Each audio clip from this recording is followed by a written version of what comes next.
The threat of teacher layoffs has not gone away at Beaumont ISD, and many people say the district has not examined all cost-cutting options. 12 News anchor Angel San Juan discovered something that might not save jobs, but if reformed, would save money. For his special report, Board Buffet found out how much BISD has been spending on meals during board meetings this past year at your expense. Angel? We decided to look into this after a meeting we covered in May. Several board members were meeting with representatives from the teachers associations. We found it ironic that the topic was teacher layoffs in order to cut expenses, yet money had been spent on food for a meeting that lasted less than an hour. So we decided to dig deeper. Here's what we learned. Brisket, links, and ribs. It's what many of you had during the July 4th holiday weekend. It's also what was on the menu at Beaumont ISD board meetings 5 times this past school year.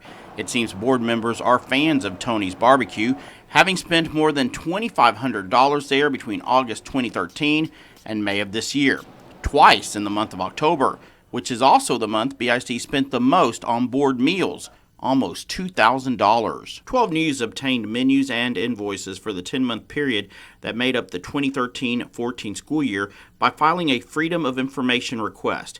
We found that at most meetings, BISD did not just feed the 7 board members and superintendent, taxpayers footed the bill for 30 people. Each of those meals ranged in price from $15 to $30 a person. In our request, we asked the district who was being fed, but we never received that part of the request. However, a source tells us that before Dr. Timothy Shagwell became superintendent, the superintendent's cabinet was already being fed. That was about 7 people.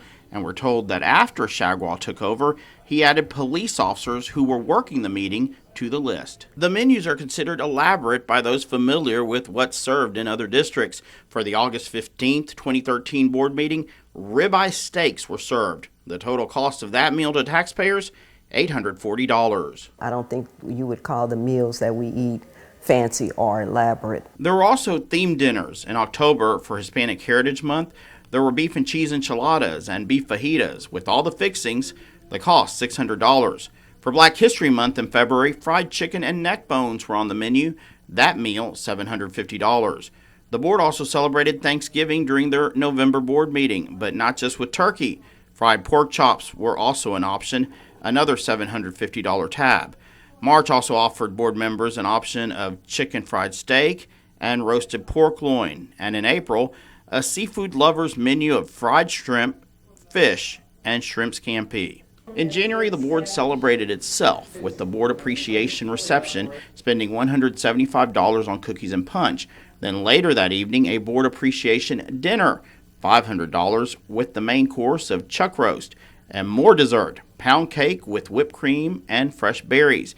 When we added up the bills on how much the board spent on meeting meals this past school year, the grand total was $14,632.50. But when you add in the $2,700 it cost in overtime to prepare the meals, taxpayers paid more than $17,000. Board President Gwen Ambrose told us she really doesn't consider this an issue, saying it's only fair to feed people who have been at work all day and heading straight into a meeting. Oh, that's a little bit too much under the microscope. I just don't think it's that big a deal for people who have been on the job from, say 7 o'clock in the morning to maybe 11 or whatever in the night.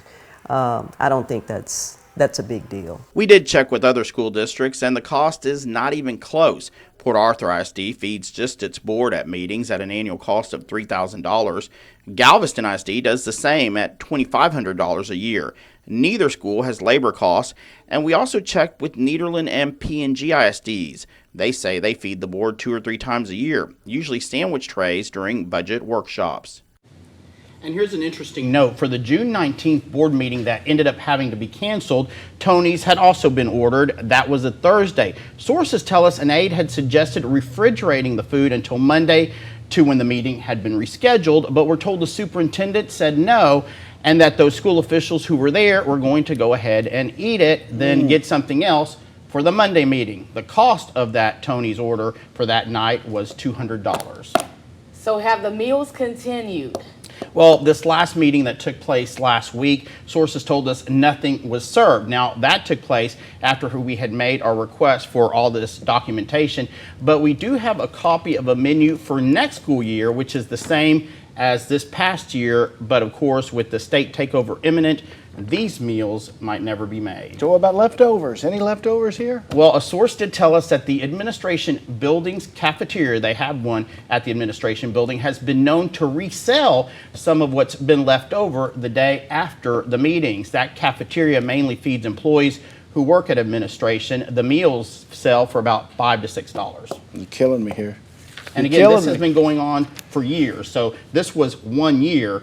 Who knows how much total was spent over the past few years. I don't know whether to laugh or cry on this one, Angel. Thanks very much. We appreciate it. Well, the Texas Education Agency spokeswoman, Deanna Culbertson, told us this is an issue left up to individual districts. She also said, quote, though, the TEA is working very diligently. It's very important to get our Board of Managers into the Beaumont ISD so that they can get a lot of issues resolved and get the district to where it's the pride of the community, end quote. Culbertson also told us the TEA does not provide meals at their State Board of Education meetings.